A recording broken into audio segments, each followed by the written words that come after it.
Hey guys, and welcome to this video. So in this video I'm doing my 3-month pregnancy update. A lot has happened since the last time I talked to you guys about being pregnant. I think the last time that I talked to you guys about being pregnant, I was just so in shock that I actually am pregnant, you know? And I was just super excited about it, and I shared all the early symptoms. But in this video I'm going to share all of the symptoms from 8 weeks, because that's where I left off, until 12 weeks, which is kind of where I am right now. So there's a lot of dispute on when the first trimester ends and when the second trimester begins. And I have done research on it, and basically the second trimester begins 13.33 of the week. So that means a few days into the 13th week, you're technically into the second trimester and you're out of the first trimester.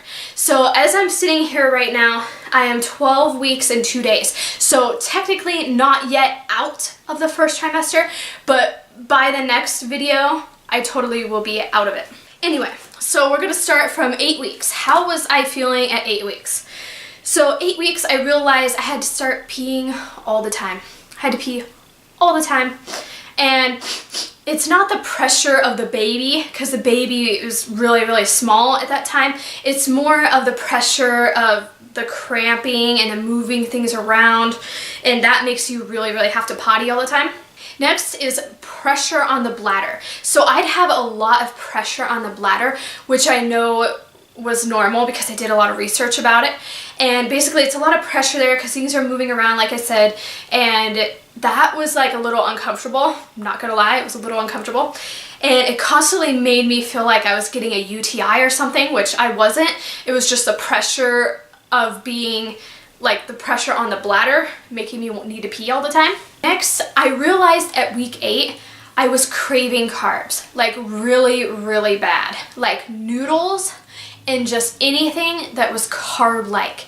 Mac and cheese, like Alfredo, carbs. Like I needed carbs ASAP all the time, or I thought I was gonna die. Then I started getting the nausea. Now I had been dealing with the nausea since about 5 weeks, but the nausea was kind of all day at this point.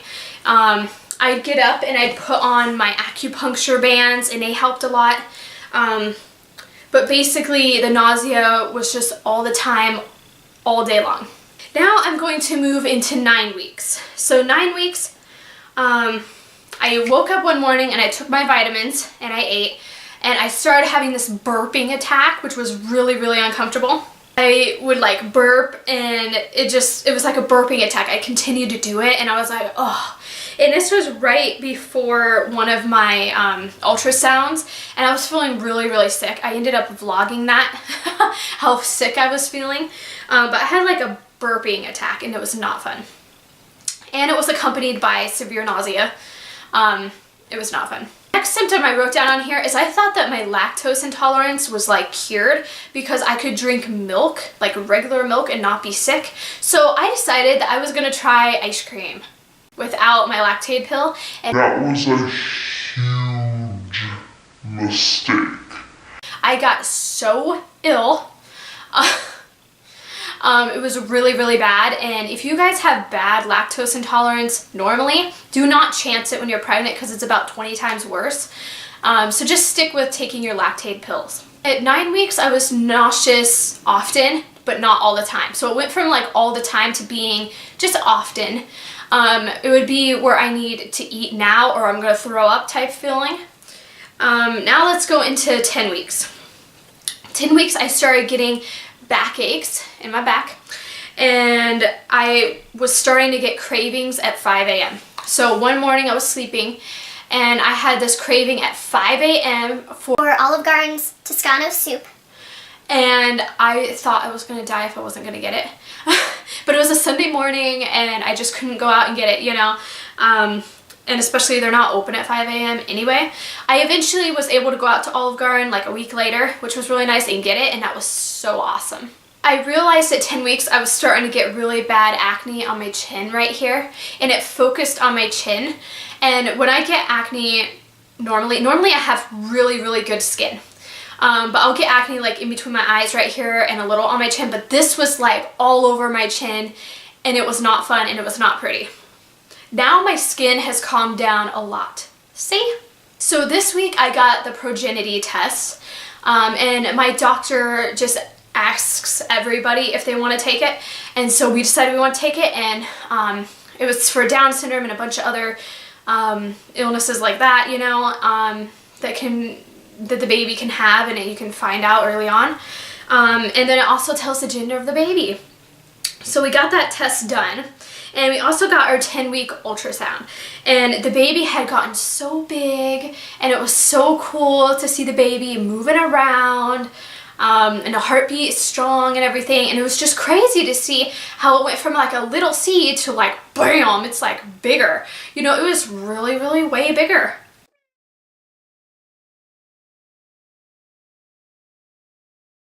This week I realized that the nausea was coming in phases. So I'd have good days and I'd have super bad days.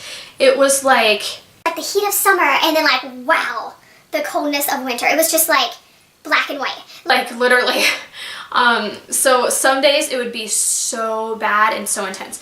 And I have been on Unisom and B6 to help this, and my acupuncture bands, and that helped a lot. But at 10 weeks, the nausea started going past that, where it wasn't helping a lot. I asked the doctor if that was normal or if that was just the Unisom not working. They seemed to think it was just normal. So I was having really, really bad phases of nausea, and it was not fun. 11 weeks, which was a really exciting week for me.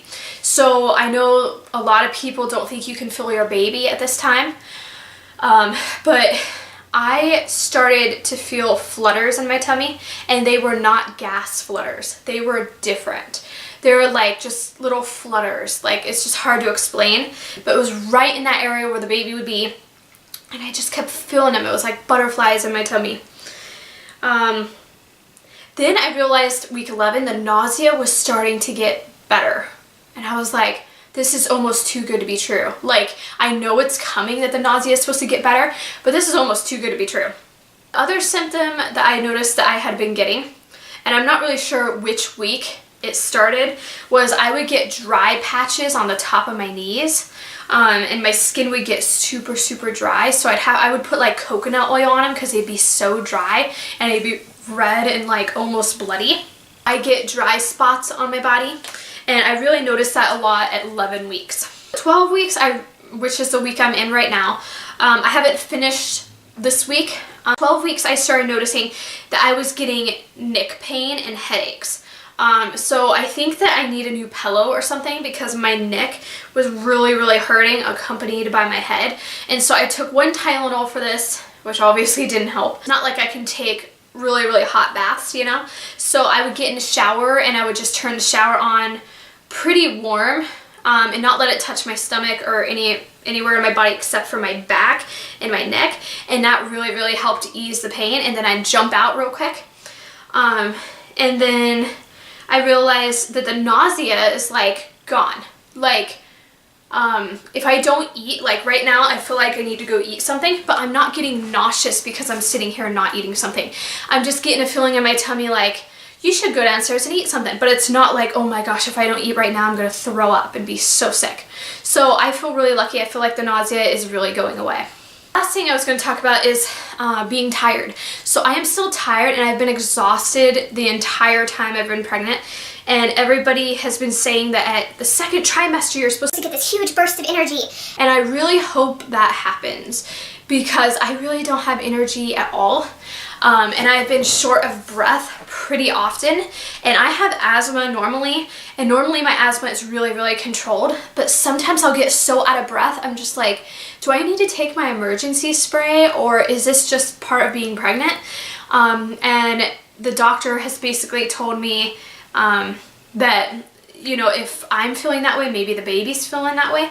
But I've pretty much figured out that I think it's just the pregnancy symptom. I don't think it's asthma.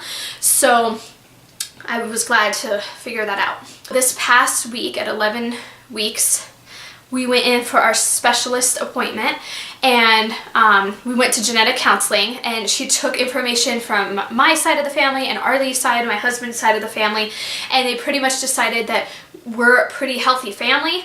And aside from my gene mutation, MTHFR, that I'm pretty healthy and that the baby really doesn't have a lot of risks that we need to test for. She was excited to find out we were doing a progeny test. But basically, aside from that, I didn't even really need the progeny test. I don't need any other tests. Just the normal labs that you get done, you know, need those, you know, and the ultrasounds. But aside from that, I don't need any more genetic testing or anything like that. The baby is doing absolutely amazing. He is jumping around like crazy. And as you guys know, we are having a baby boy. And I went out and splurged and I bought these cute little outfits and these mittens and his blankie for the theme of his nursery, which is elephants in blue. So he was jumping around like crazy, and he would put his hand up like this. I will insert some of that footage in this video. He had his hand up like this, because I have some pictures. So these are pictures of our baby, and our baby is waving high here. That's its head and hand, and it's waving high. Then we have this profile one, and then we have another one of the baby waving high. And that's so cute. And he would like wave. It was so funny. We got a picture, and he's like waving like this. It's really funny. And you could see his fingers and his toes and everything. It was just amazing. I really wanted to film in there, but it was just so special. I just couldn't pull out a camera and be like, hold on a sec, let me put the camera on. He is doing absolutely great. He's growing well. His neck looks good. They measured his neck. He is strong and he's looking great. And we are just so excited.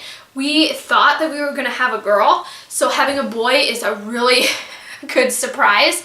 But we are just as thrilled either way. And we have a few names that we're thinking about. And we are just so thrilled to be pregnant and have the baby, and I continue to feel little flutters in my tummy often, and I know it's him because I just feel that it's him. But yeah, that's all I wanted to share with you guys. I will show you my bump. I know a lot of my bump is bloating. Some of it's baby, some of it's organs moving around and fluid and all of the stuff that happens in there. And then I did have a little bit of a tummy before I got pregnant, not this much. But yeah, so I'm going to show you the baby bump now. So this is my baggy shirt. So this is what the bump looks like right now. If I could kind of turn. This is from the front, like that. And then this is from the side. Yeah. I'm definitely getting bigger up here, I feel like, too. It's kind of rounding out now. But yep, it's kind of going from here and then rounding. But yep, he's in there. As of right now, the baby is the size of a plum, and he's going to be the size of a lemon by the end of this week. And then by Thanksgiving, he will be the size of a apple or a large orange. So he's getting pretty big. I hope you guys enjoyed that video. Let me know down below what was your symptoms at 3 months pregnant and how are you feeling if you are pregnant. I would really love to know. So I'll see you in the next video soon. Bye!